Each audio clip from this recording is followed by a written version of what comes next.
Üçün Nurbek Qarı işке берілет. Рахмат. Урматтуу төрага регламент менен алып барсаңыз, биз күтүп атабыз. Экөөңүздөр эле сүйлөп атасыздар.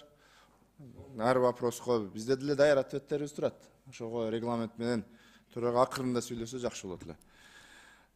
Бул маселе чындап бүгүнкү күндө өтө оор маселе болуп турат. Буну Бишкек шаары өзү жалгыз чече албайт. Бул чындап мен Балбак Зарлыковичтин сөзүнө кошулуп, өзүм ойлорумду айтып кетейин. Бұл мәселені біз дагы 2019 жылы биринчи токтом кабыл алганбыз 3 жыл мурун, 26 декабрда.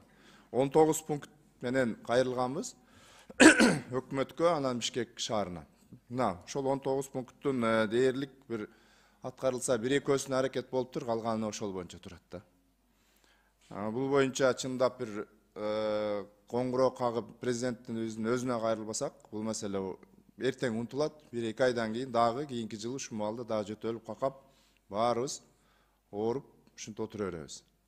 Мына мисалы ТЭЦтин маселесин, көмүр маселесин, автотранспорт, К3, К4 деп атат, газификация, электробус, электротакси, баг отургузуу, Роза Ветров, булардын баарын биргеликте чечишибиз керек. Бул жерде мамлекеттик кызматтын дагы функциясы жатат. Бишкек мэриясыныкы алып жетпейт bunun баарыначы.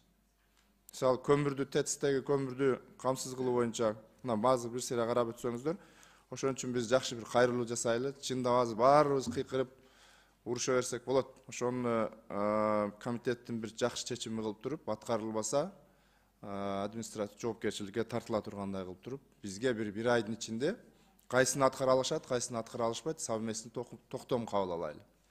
Анан бул жерде өтө эле чече турган нерселерди азыр Маматалиев да алды айтып кетти. Ошого мен айтат элем,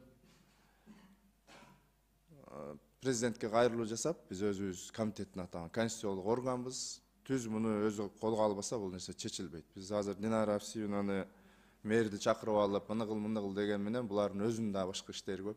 Ошон үчүн бул жерге бир орган түзөбү убактылуу. Андай кылбасак, бул смог маселесин чече албайбыз. Менин кыскача сөзүм ушул. Рахмат.